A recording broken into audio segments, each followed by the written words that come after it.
বঙ্গে জঙ্গিদের মাকড়সার জাল, একের পর এক গ্রেফতারি, আর তাতে আরও ভয়ঙ্কর্য। খাগড়াগড় কাণ্ডে গ্রেফতার হওয়া তারিকুলের হাত বিরাট লম্বা। জেলে বসে এবিটি সংগঠনের বীজ বপন চলছিল পশ্চিমবঙ্গ সহ ভারতের একাংশে। অসম থেকে গ্রেফতার হওয়া এবিটি সদস্য নূর ইসলামের সঙ্গে যোগাযোগ রাখছিল তারিকুল। এই নূরের সঙ্গে সরাসরি যোগ ছিল এবিটি প্রধান জসিমউদ্দিন রহমানি এবং এবিটির সাদরাদি। ইতিমধ্যে তারিকুলকে হেফাজতে পেয়েছে বেঙ্গল এসটিএফ। তারিকুল ইসলাম কিন্তু জেলে বসে নাশকতার ছক কষছিল এবং এই জন্যই অসম এসটিএফ তারা চাইছে যে তারিকুল ইসলামকে এবং নূর ইসলামকে মুখোমুখি বসিয়ে জেরা করে জানতে যে এবিটি এর সংগঠন রাজ্যে আরও কোথায় কোথায় বিস্তার লাভ করেছে। খাগড়াগড় বিস্ফোরণের আগে বর্ধমানের শিমুলিয়ার মাদ্রাসায় প্রশিক্ষণ নিয়েছিল নূর। সেখানেই তারিকুলের সঙ্গে আলাপ।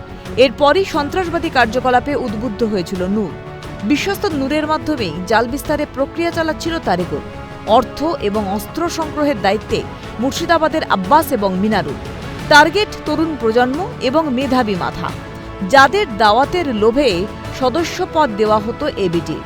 এই বাংলাদেশের এখন যে সরকার, তারা পাকিস্তানের সাথে সখ্যতা বাড়ানোর পরে ওই পাকিস্তানের যে মৌলবাদী সংগঠনগুলো রয়েছে, তারা বাংলাদেশের জঙ্গি এবং জামাত ইসলামের সাথে যোগ সাজসে তারা এদেরকে মেন্টাল বুস্ট আপ করছে এবং ফিনান্সিয়াল অ্যাসিস্ট্যান্স দিচ্ছে। সদ্য সামাজিক মাধ্যমে একটি ছবি ভাইরাল হয়েছে, যেখানে এক ব্যক্তি জেহাদি পতাকা হাতে ঘোড়সাওয়ার। নানা মাধ্যমে দাবি করা হচ্ছে এই ব্যক্তি এবিটি সদস্য দিদার আলী। উত্তর 24 পরগনায় আত্মগোপন করেছে সে, সঙ্গে প্রচুর বিস্ফোরক। তবে কি বাংলায় বড়সড় নাশকতার ছক? ছিল সেফ প্যাসেজ, এখন হয়েছে সেফ হেভেন। এতে এখন থেকে যাওয়াটা একদম ওদের আদর্শ হয়ে গেছে। কারণ এখন বুঝতে পারছেন এখানকার মানসিকতা আর ওই ডক্টর ইউনুসের চালাচামুন্ডাদের মানসিকতা টিউবটা একই। এখানকার যে লোকাল পুলিশ আছে তাদের ভীষণভাবে অ্যাক্টিভ হতে হবে। তাদের জানতে হবে যে এই বাড়িতে আজকে 4টে লোক এসেছে, এরা কোথা থেকে এলো। মজার বিষয় হলো, এই জেলা থেকেই একের পর এক ভুয়ো পাসপোর্ট কাণ্ডে গ্রেফতারির সংখ্যাও বাড়ছে। উত্তর 24 পরগনা থেকে গ্রেফতার করা হয় প্রাক্তন পুলিশকর্মী আব্দুল হাইকে। তবে কি প্রশাসনের মধ্যে বসেই দিদার আলীদের বাংলায় ঢোকার রাস্তা সুনিশ্চিত করছেন কর্তারা?